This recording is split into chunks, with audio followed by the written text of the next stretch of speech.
बहुत साल पहले का बात है। सुंदरबन नाम का एक बहुत बड़ा हरा भरा जंगल था। उस जंगल में बहुत सारा जानवर अपने राजा के साथ मिलजुल कर रहते थे। उस जंगल का राजा था शेर खान। वो जंगलों के जानवरों की अच्छी तरह से देखभाल करते थे। शेर खान जानवरों की कोई भी मुसीबत में मदद करते थे। इस प्रकार उस जंगल में सभी जानवरों की दिन अच्छी तरह बीत रही थी। एक दिन एक भेड़िया उनके बीच रहने आया। उनको देख बंदर स्वागत करने लगा। अरे देखो देखो, हमारा जंगल कितना सुंदर और शांत है कि दूसरे जंगल के जानवर भी यहाँ रहने आए हैं। अरे कौन है वह जो हमारे बीच रहने आया है? वो देखो, वहाँ पेड़ के नीचे खड़ा है। और भेड़िया भाई, हमारे जंगल में तुम्हारा स्वागत है। इस जंगल में हम सब मिलजुल कर रहते हैं, तुम भी हमारे साथ रहो। बंदर की बात सुनकर भेड़िया थोड़ा आगे आता है, फिर कहता है, अरे आप लोगों का बहुत बहुत धन्यवाद जो आप लोगों ने हमें यहाँ रहने का मौका दिया। मैं हमेशा आप लोगों के साथ मिलजुल कर रहूंगा। भेड़िए के बारे में हाथी और हिरनी आपस में बात करने लगे। देखने में तो वह शांत ही लग रहे हैं, लेकिन क्या वह हमारे साथ मिलजुल कर रह पाएंगे? मुझे भी वह शांत ही लग रहा है, लेकिन फिर भी हमें इतना जल्दी उस पर विश्वास नहीं करना चाहिए था। वह आज ही हमारे जंगल आए हैं, हम इसके बारे में कुछ भी नहीं जानते। हमें इस पर नजर रखना होगा, क्योंकि हमें अभी नहीं पता है कि उसके दिमाग में क्या चल रहा है। फिर हाथी और हिरनी अपने घर की तरफ चलने लगते हैं। भेड़िया भी उनके पीछे पीछे आने लगता है। भेड़िया को साथ में आते देख हाथी और हिरनी रुक जाता है। फिर भेड़िया हाथी से कहता है, अरे हाथी भाई, आप बहुत अच्छे हो और मददगार भी। अरे अरे, ऐसा नहीं है। हर जीव अपने कर्म से बड़े होते हैं। मैं तो बस अपना काम कर रहा हूँ। हाथी भैया, मैं घर जा रही हूँ, मेरे बच्चे घर में अकेले हैं। अच्छा फिर ठीक है, मुझे भी जाना पड़ेगा, बहुत देर हो गया। अरे हिरनी बहन, मुझे आपसे थोड़ा बात करना है। अच्छा ठीक है, जल्दी बताइए, क्या बात करना चाहते हैं? मुझे अपना घर भी जाना है। कुछ ज़्यादा नहीं, मुझे इस जंगल के राजा के बारे में जानना है। हमारे जंगल का राजा शेर खान है और वह बहुत अच्छा है। वो हम सबकी सुरक्षा करता है और सबकी मदद भी करता है। इस तरह बात करते करते भेड़िया हिरनी के घर तक पहुंच जाता है। हिरनी बहन, क्या आप यहीं पे रहते हैं? यही आपका घर है? हाँ हाँ, यही मेरा घर है। यही मैं अपने बच्चों के साथ रहती हूँ। आज से मैं आपका नया दोस्त हूँ। मुझसे कोई भी मदद चाहिए तो आप मुझे बुला लीजिएगा, ठीक है? अभी मैं चलता हूँ। यह कहकर भेड़िया वहाँ से चला जाता है। फिर हिरनी मन ही मन कहती है, कितना अच्छा है हमारा नया साथी, दिल का बहुत साफ लगता है। इस तरह कुछ दिन बीत जाने के बाद जंगल में एक एक करके जानवरों के बच्चे गायब होने लगते हैं। सभी बहुत चिंतित हो गए कि आखिर उन सब के बच्चे गायब कैसे हो रहे हैं। मुझे कुछ समझ में नहीं आ रही है कि आखिर हमारे बच्चे कैसे गुम हो रहे हैं, क्या कारण हो सकता है। मुझे बहुत डर भी लग रही है। हमारे बीच तो ऐसा कोई नहीं है जो अपने ही बच्चे को नुकसान पहुंचा सकता है। मुझे लगता है जंगल में कोई भूत और पिशाच का प्रकोप बढ़ गया है। यह तो बहुत गलत हो रहा है। हमारे साथ कौन ऐसा कर सकता है? आप लोगों को अगर मेरी कुछ मदद चाहिए तो मैं हमेशा आप लोगों के लिए तैयार हूँ। मुझे लगता है हम सबको मिलकर इस समस्या का समाधान ढूंढना चाहिए। फिर सब मिलकर राजा के पास जाते हैं और अपने बच्चों की गायब होने की शिकायत करने लगते हैं। अपनी प्रजा की ऐसी बातें सुनकर राजा शेर खान बहुत दुखी हो जाता है। हमारे जंगल में यह सब क्या चल रहा है? हमारे जंगल तो सबसे शांत था, लेकिन पता नहीं हमारे जंगल को किसी की नजर लग गई है। खैर, आप लोग जाइए, मैं इस समस्या का कोई उपाय सोचता हूँ। फिर सभी जानवर अपने अपने घर वापस लौट आए और सब डर डर के रहने लगे। इधर हाथी हिरनी के घर पर जाकर इस समस्या का बात करने लगे। अब हम लोगों को ज्यादा सतर्क रहना होगा। कब क्या हो जाए कुछ बोल नहीं सकते। हाँ, आप सही बोल रहे हैं हाथी भैया। जब तक वह पकड़ा नहीं जाता, हम लोग को सावधान रहना होगा। तभी खरगोश वहाँ पर भागते हुए आता है और कहता है, अरे कोई मेरे बच्चे को बचा लो, कहीं नहीं मिल रहा है मेरा बच्चा, कोई मदद करो मेरी, कोई मदद करो। अरे यह तुम क्या कह रहे हो? अभी तो सब ठीक ठाक चल रहा था, अभी क्या हो गया? हे भगवान, ये सब क्या हो रहा है? हाँ, मैं अपने बच्चों को घर में अकेला छोड़कर बाहर काम करने गई थी। जब मैं काम करके वापस आई तो मेरा बच्चा नहीं था। मैंने सारे जगह ढूंढ लिया लेकिन वह कहीं नहीं मिले। अब मैं क्या करूं, कहाँ जाऊं? हे भगवान, यह क्या जुल्म हो रहा है हमारे बच्चों के साथ। अब तो मुझे और भी ज़्यादा डर लगने लगा है। मुझे लगता है हमारे बीच कोई जासूस है जो हमारे पल पल की खबर हमारे दुश्मनों को बता रहा है। यह बात तो तुम बिल्कुल सही कर रही हो, मुझे भी इस बात पर शक हो रहा है। ठीक है, अभी मैं चलती हूँ, मुझे बहुत देर हो गई है, मेरे बच्चे घर पे अकेले हैं। इतना कहकर वह सब अपने अपने घर चले जाते हैं। अगले दिन हिरणी अपने बच्चों को घर में अकेला रखकर जंगल में जाती है खाना ढूंढने के लिए।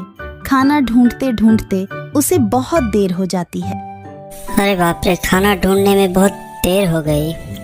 मेरे बच्चे घर पर अकेला है, मुझे अब जल्दी घर जाना है। मुझे नहीं पता कि मेरे बच्चे घर पर ठीक है या नहीं। भगवान मेरे बच्चे को कोई नुकसान ना हो। इतना कहकर हिरणी भाग के अपने घर की ओर जाती है। जब वह अपने घर पहुंचते हैं तो देखते हैं कि बच्चा तो वहां पर है ही नहीं। फिर वह बाहर आकर रोने लगती है। हे भगवान, मेरे बच्चे नहीं है, अब मैं क्या करूं? आज मेरा भी बच्चा गायब हो गया। हिरणी का रोने का आवाज सुनकर खरगोश वहां पर आ जाता है। क्या हुआ हिरणी बहन, तुम रो क्यों रही हो? आज मेरा भी बच्चा गायब हो गया है। मैं बाहर गया था खाना लाने, जब मैं वापस आकर अपने घर आया तो देखा कि वहाँ पे मेरा बच्चा नहीं है। अब मैं क्या करूं? शोरगुल सुनकर हाथी भी वहां पर आ जाता है और सारी बात सुनने के बाद बोलता है, एक बार वह दरिंदा अगर मेरे हाथ आ जाए तो मैं उसे अपनी सूर में लपेट कर पटक पटक कर उसको चटनी बना दूंगा। बात करते करते उन लोगों को भेड़िया पर शक हो जाता है और वह सब मिलकर उसकी शिकायत राजा से करने जाते हैं। महाराज, मुझे तो पूरा शक है कि वह भेड़िया हमारे बच्चे को शिकार बना रहा है, लेकिन वह बहुत होशियार है, वह कोई भी सबूत नहीं छोड़ रहा। मुझे भी उसी पर शक है महाराज, क्योंकि उसके आने के बाद ही जंगल में ये सब चल रहा है। आप लोग सही बोल रहे हैं, लेकिन मैं राजा हूँ, मुझे तो सबूत चाहिए। मैं बिना सबूत का उसे कुछ भी नहीं कर सकता। आप लोग उसके खिलाफ सबूत लेकर आइए, फिर मैं उसको दंड दूंगा। महाराज शेर खान का बात सुनकर सभी जानवर बहुत उदास हो जाते हैं और वह सब वहां से वापस आने के बाद आपस में बातें करने लगते हैं। अगर उस भेड़िया के खिलाफ एक भी सबूत मिल जाए तो मैं खुद ही उसे मार के ख़त्म कर दूंगा, फिर राजा का कोई ज़रूरत ही क्या पड़ेगी। बिल्कुल सही बोल रहे हो। हम लोग राजा के पास बहुत उम्मीद लेकर गए थे कि वह हमारे मदद करेंगे। ऐसा राजा का क्या लाभ जो हमारी मदद नहीं कर सकते, हमारे बच्चों को हिफाजत नहीं कर सकते। देखो भाइयों, अभी यह वक्त राजा का बात करने का नहीं है। इस विषय में हम बाद में भी सोच सकते हैं। फिलहाल तो हमें उस राक्षस को पकड़ना है जो हमारे बच्चों को गायब कर रहा है। मुझे तो उसी भेड़िया पर ही पूरा शक है। वह अच्छा बनने का नाटक करके हमारे साथ यह सब कर रहा है। हमें कुछ ऐसी योजना बनाना चाहिए जिससे हम उस राक्षस को नंगे हाथ पकड़ सकें। हम सब अपनी अपनी योजनाएं बनाएंगे और जिसका योजना सबसे अच्छा हुआ हम उस पर काम करेंगे। चलो राजा के पास चलते हैं। योजना के अनुसार बंदर सारे जंगल में राजा के साथ बैठक की घोषणा करता है। फिर सारे जानवर राजा के पास चलने लगते हैं। इधर भेड़िया झाड़ में छुपकर सब कुछ देख रहा था। अच्छा, तो राजा के साथ आज सारे जंगल का बैठक है, तो सारे जानवर राजा के पास ही जाएंगे, यानी सबके बच्चे घर में अकेले रहेंगे। आज मुझे फिर से शिकार करने का अच्छा मौका मिला है। फिर भेड़िया अपना शिकार ढूंढने के लिए आगे बढ़ता है। यहाँ सभी मिलकर महाराज शेर खान को भेड़िया के खिलाफ सबूत दिखाते हैं और वह बोलते हैं कि महाराज, आज भेड़िया को नंगे हाथ पकड़ने का अच्छा मौका है। फिर महाराज शेर खान जानवरों की बात मानकर उस भेड़िया का पीछा करने लगता है।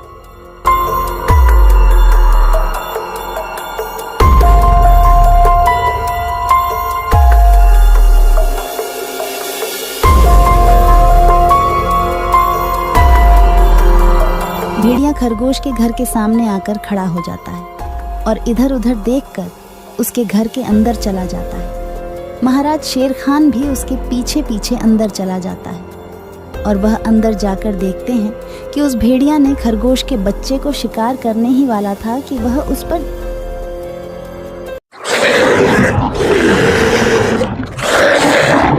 और उसे वहीं मार देते हैं।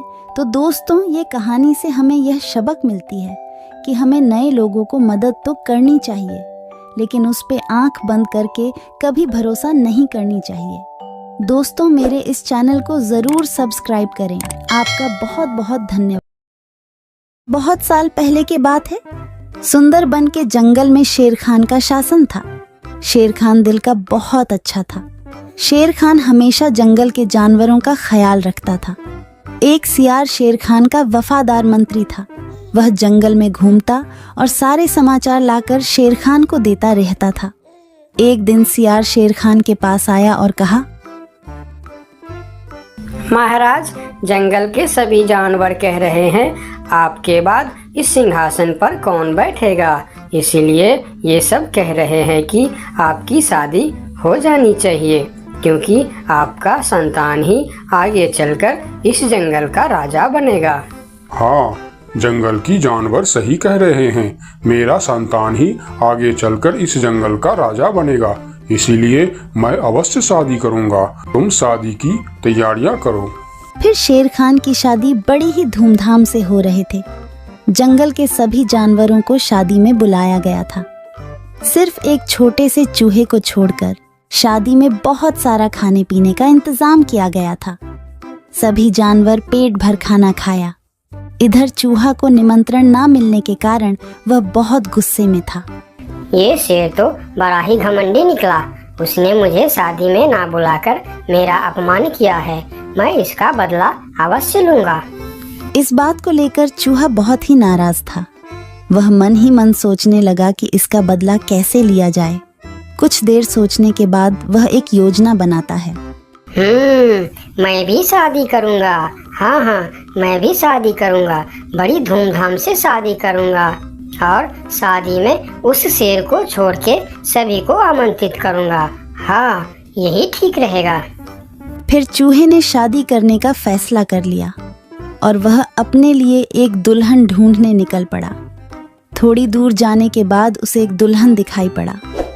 फिर चूहे ने उसके पास जाकर कहा, शादी तो मैं कर लूं, लेकिन इसके साथ से तो मैं बिल्कुल नहीं शादी करूंगा। मेरी दुल्हन तो उस घमंडी शेर के दुल्हन से भी सुंदर और शक्तिशाली होनी चाहिए। फिर चूहा आगे जाकर एक पेड़ के नीचे रुक गया। दुल्हन की खोज को लेकर चूहा चिंतित हो गया। वह सोच रहा था कि भला इतनी सुंदर और शक्तिशाली दुल्हन उसे कहाँ मिलेगा। यह सोचते सोचते वह चल ही रहा था कि उसकी नजर आसमान की तरफ गई। उसने देखा कि सूर्य भगवान आसमान में चमक रहे हैं। तभी उसके दिमाग के बत्ती जली। अरे वाह, सूर्य भगवान तो सबसे शक्तिशाली है। कितना तेज है उनका। यही ठीक रहेगा। उनकी बेटी सुंदर भी होगी और शक्तिशाली भी।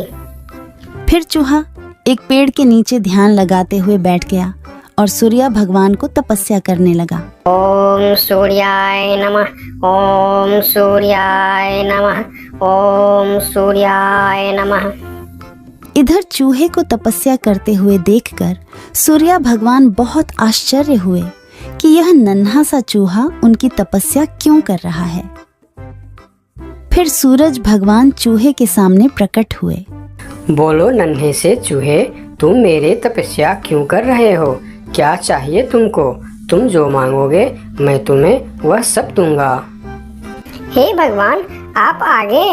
मुझे तो अपनी आंखों पर यकीन नहीं हो रहा है कि एक नन्हा सा चूहे की बात सुनकर आप मेरे पास आ गए। हाँ, मैं सचमुच तुम्हारे पास आया हूँ। बोलो तुम्हें क्या चाहिए? भगवान, मैं शादी करना चाहता हूँ। अरे वाह, यह तो बहुत ही अच्छी बात है। इसमें मैं तुम्हारा क्या मदद कर सकता हूँ? मैंने यह प्रण किया है भगवान कि जो दुनिया में सबसे ज्यादा शक्तिशाली होगा मैं उसके बेटी से ही शादी करूँगा, और आप इस दुनिया में सबसे शक्तिशाली हो, इसीलिए मैं आपकी बेटी से शादी करना चाहता हूँ। चूहे की बात सुनकर सूर्य भगवान सोच में पड़ जाते हैं कि मैं इस छोटी सी चूहे के साथ अपनी बेटी का शादी कैसे कर सकता हूँ, और फिर उन्होंने मन ही मन सोचने लगे, यह चूहा तो बिल्कुल पागल लग रहा है। इससे भला मैं अपनी बेटी की शादी कैसे करवा सकता हूँ? कुछ भी करके मुझे इससे छुटकारा पाना ही होगा, मगर कैसे? मुझे जल्दी कुछ करना पड़ेगा। तभी उनके मन में एक ख्याल आया और उन्होंने चूहे से कहा, अरे यह तो बहुत ही अच्छी बात है कि तुम मेरी बेटी से शादी करना चाहते हो। मुझे अपनी बेटी के लिए तुमसे अच्छा वर और कहाँ मिलेगा? सूर्य भगवान का बात सुनकर चूहा मन ही मन बहुत खुश हो गया और उसके मन में लड्डू फूटने लगे।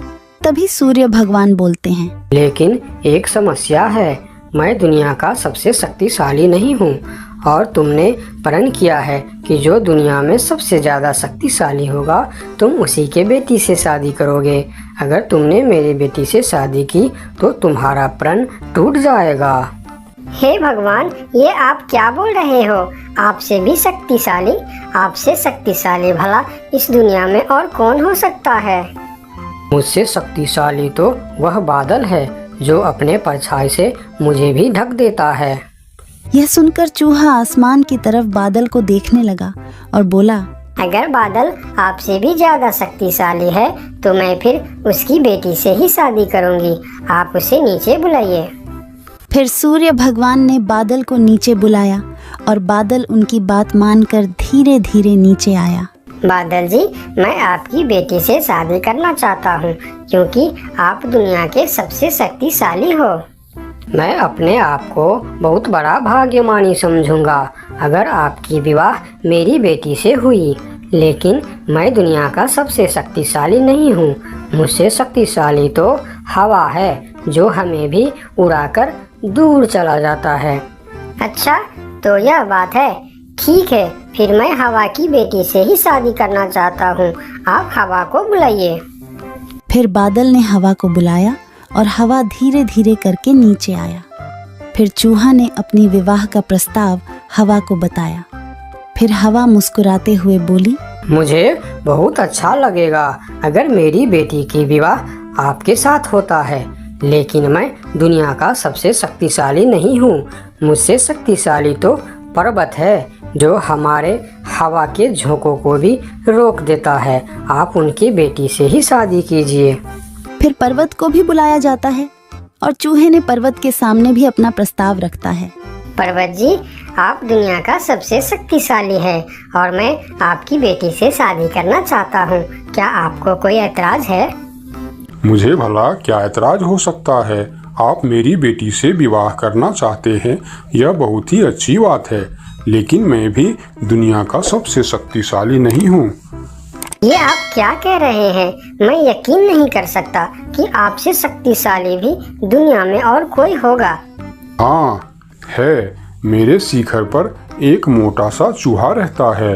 वह मुझे रोज कुतर कुतर के वहाँ एक बड़ा सा सुरंग बना लिया है और उसमें अपने बच्चों और परिवार के साथ रहता है। वह मुझसे भी शक्तिशाली है। आप उसी के बेटी से क्यों नहीं शादी कर लेते? अगर ऐसी बात है तो फिर आप मुझे ले चलो उसके पास। मैं उसके बेटी से ही शादी करना चाहता हूँ। फिर सब मिलकर उस मोटे चूहे के पास जाता है और उसके पास उस नन्हा सा चूहा का शादी का प्रस्ताव रखता है। फिर जब नन्हा चूहा उस मोटे चूहा की बेटी को देखते हैं तो वह उसे बहुत पसंद आता है और फिर उन दोनों का शादी बहुत ही धूमधाम से होता है। नन्हे चूहे ने जंगल की सारे जानवरों को निमंत्रण दिया, लेकिन शेर से बदला लेने के लिए उसने उनको निमंत्रण नहीं भेजा। जब शेर खान को इस बात की खबर होती है तो शेर खान बहुत ही गुस्सा हो जाता है और अगले दिन सियार को उस चूहे के पास भेजता है और बोलता है, उस चूहे को कल मेरी दरबार में हाजिर करो। अगले दिन सियार उस चूहे को बुलाने के लिए उसके घर पर जाता है। अरे चूहा भाई, तुमको शेर खान ने याद किया है, जल्दी चलो। चूहा सियार के साथ शेर खान के दरबार में जाता है। उसे देखते ही शेर खान चिल्लाकर बोलते हैं, क्यों रे चूहे, तुम्हारी इतनी बड़ी दुस्साहस। तुमने अपनी शादी में जंगल की सभी पक्षी और जानवरों को निमंत्रण दिया और तुमने मुझे बुलाना सही नहीं समझा। मैं इस जंगल का राजा हूँ और सबसे शक्तिशाली भी। अगर मैं चाहूँ तो तुमको एक झटके में खत्म कर सकता हूँ। मुझे माफ कर दीजिए महाराज, जब आपने अपनी शादी में पूरे जंगल को निमंत्रण दी और मुझे नहीं दी, तब मुझे भी ऐसे ही दुख हुआ था। यही एहसास दिलाने के लिए मैंने आपको निमंत्रण नहीं दिया। मुझे माफ कर दीजिए। क्यों रे सियार, तूने ऐसा क्यों किया? मैंने तो तुमको बोल दिया था कि जंगल के कोई भी पशु पक्षी छूटनी नहीं चाहिए। फिर तुमने इस चूहे को निमंत्रण क्यों नहीं दिया? मुझे माफ कर दीजिए महाराज, गलती हो गई। मैंने सोचा यह छोटा सा जीव, इसको क्या निमंत्रण देने का, इसलिए मैंने इसे छोड़ दिया था। मुझे आप माफ कर दीजिए। ठीक है, अगले बार से ध्यान रखना। मेरे लिए जंगल का हर जीव एक जैसा है।